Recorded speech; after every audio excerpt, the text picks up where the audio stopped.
All right, peeps. In this video, we're actually going to go backwards with linear inequalities. I've given you a graph that's already been, well, drawn out for a linear inequality, and you're to go backwards and find the inequality that matches this graph. So the instructions say, write the inequality represented in the graph.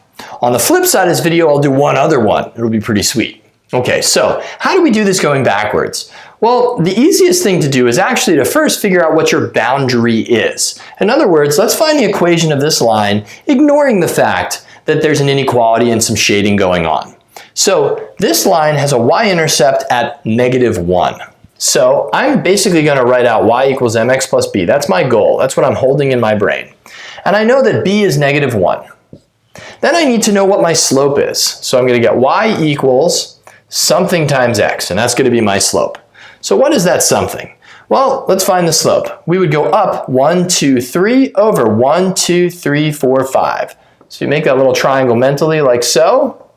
You get up 1, 2, 3 over 1, 2, 3, 4, 5, which would be a rise of 3 and a run of 5.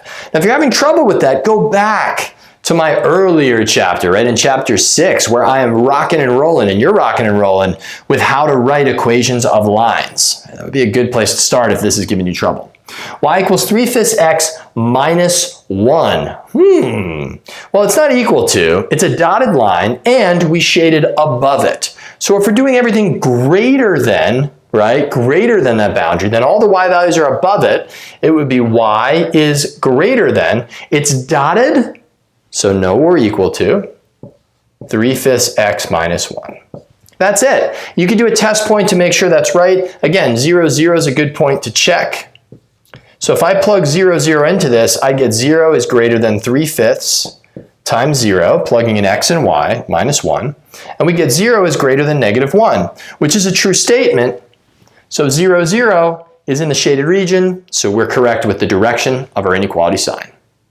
I'll see you on the flip side where I'm going to do one more of these kinds of problems. It might involve a vertical or a horizontal line. Ooh, see you then.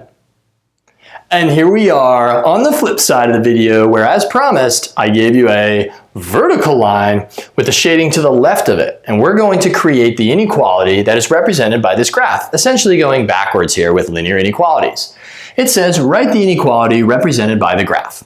Well, first things first, like we did in the beginning of the video with our other line, we're going to come up with the equation of this boundary. It is a vertical line, which means that it is going to be some form of x equals a number. So the boundary is x equals, and let's see where we are, 1, 2, 3, 4, 5, 6. So it's x equals 6. If you're having trouble with coming up with that boundary line, go back to chapter 6 in the Algebra 1 course and check out vertical and horizontal lines. You'll understand where I'm getting this from. So x equals 6 is the boundary.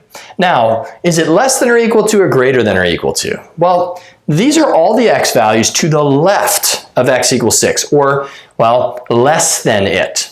There you go. So it's going to be x is less than 6. But we notice that the boundary includes all the values on 6. So it's shaded in. It's a solid line. So it's going to be less than or equal to 6. We'll use our test point of 0, 0. But we can really only plug in for x, and true to form, 0 is indeed less than or equal to 6. So 0, 0, which is in the shaded region, is correct with our inequality, which means we picked the correct direction for our inequality sign. That's it, peeps. X is less than or equal to 6 is our answer, as it were. See you next time.